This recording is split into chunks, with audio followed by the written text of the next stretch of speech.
Hello everyone and welcome to the Lore Lounge. Last issue, Darth Vader 11, we asked a few questions about the morality of the now Sith Darth Vader. Obviously, when he saved the Chancellor and helped kill Mace Windu, we start to see the darkness released and Vader being born. But in this story arc, we see more and more that there are still shades of gray. However, these shades of gray are becoming black and white with every chapter. Now, between issues 11 and 12, we see Vader spare his would-be assassins once he gains the knowledge of who sent out the kill order, because the bounty hunters were merely the tool and Vader is far more interested in the wielder. Now we see Vader creating the new and instantly recognizable lightsaber, after having his destroyed by a tractor rifle in the fight before. Now he managed to salvage the kyber crystal and construct his new lightsaber from it. And just before exiting hyperspace, he finishes the construction of the new lightsaber and asks the computer system for all the data on anyone with access to the Imperial Systems 1A1 and above.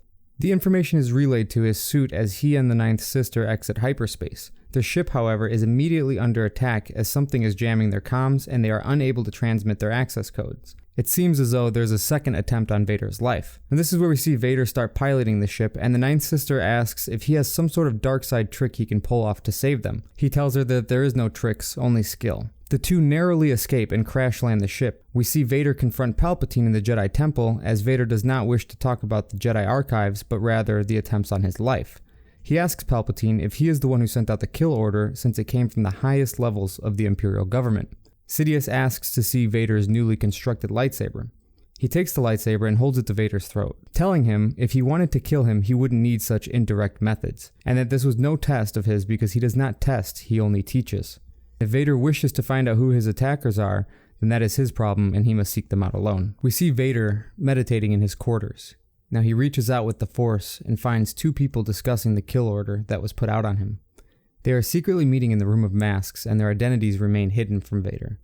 Upon discussing their failed assassination, they wonder why Vader did not take out his aggressions on Palpatine, considering their trail led directly back to him. They do not understand why nothing came of it, but they conclude that they will continue their plans of killing Vader and eventually he will fall.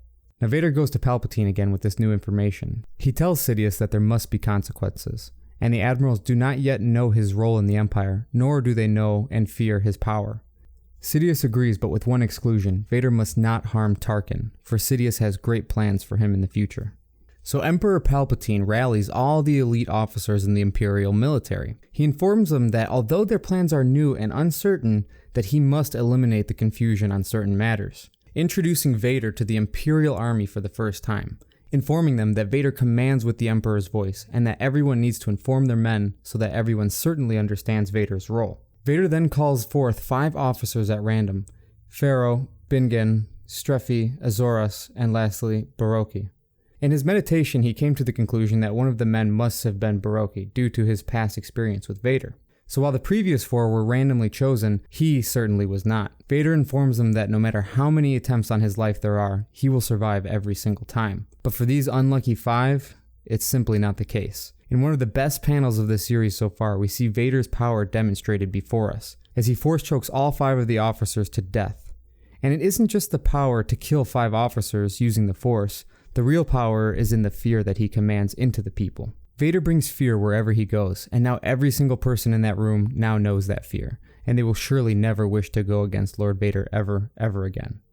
Once again, we see Vader meditating on the events of the day, letting the dark side flow through him, and as he sits with his thoughts, we see a very intentional depiction of him eliminating more of the light from himself, further descending into his anger, rage, and growing power with the dark side.